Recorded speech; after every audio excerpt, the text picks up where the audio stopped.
મારું નામ શિશાંગી અમિત જગદીશભાઈ હુડકો આરોગ્ય કેન્દ્રમાં MPHW તરીકે ફરજ બજાવું છું, રાજકોટ મહાનગરપાલિકા.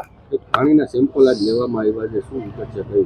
હા, રાજકોટ મહાનગરપાલિકા અને આરોગ્ય વિભાગ દ્વારા દર મહિનાની 6 તારીખે RC ટેસ્ટની ડ્રાઈવ યોજવામાં આવે છે. RC ટેસ્ટ એટલે રેસિડ્યુ ક્લોરિન ટેસ્ટ. આ એક એવો ટેસ્ટ છે કે જેમાં પાણી માટેનું સેમ્પલ લેવામાં આવે છે. આ પાણી શુદ્ધ છે કે નહીં તે જાણવા માટેનો આ એક ટેસ્ટ છે. એટલે કે પાણીમાં ક્લોરિનની હાજરી જોવા મળે છે કે નહીં, આ પ્રકારનો ટેસ્ટ છે. હવે એમાં ઓર્થોટોલ્યુડિન નામનું સોલ્યુશન વાપરવામાં આવે છે. આ સોલ્યુશનના 2 ટીપા પાણીમાં નાખતા પાણીનો કલર પીળાશ પડતો થાય, બરાબર છે. જો આ પાણીનો કલર ચેન્જ થાય તો આ પાણીમાં ક્લોરિનની હાજરી છે.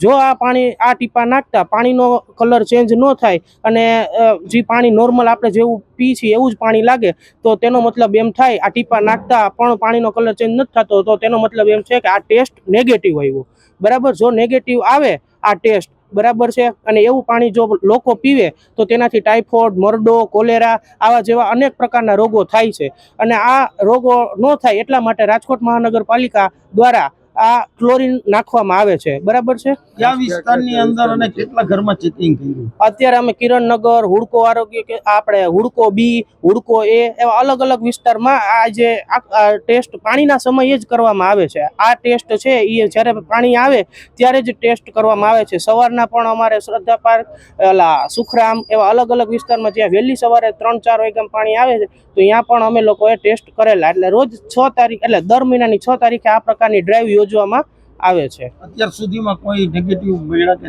ના, હાલ અત્યાર સુધીમાં કોઈ જગ્યાએ નેગેટિવ જોવા મળેલું નથી. ઇનકેસ જો કે નેગેટિવ જોવા મળે તો પછી અમારે એનું બેક્ટેરિયોલોજીકલ સેમ્પલ લઈ અને અમારે PDU સિવિલ છે ત્યાં અમે એને મોકલી છીએ.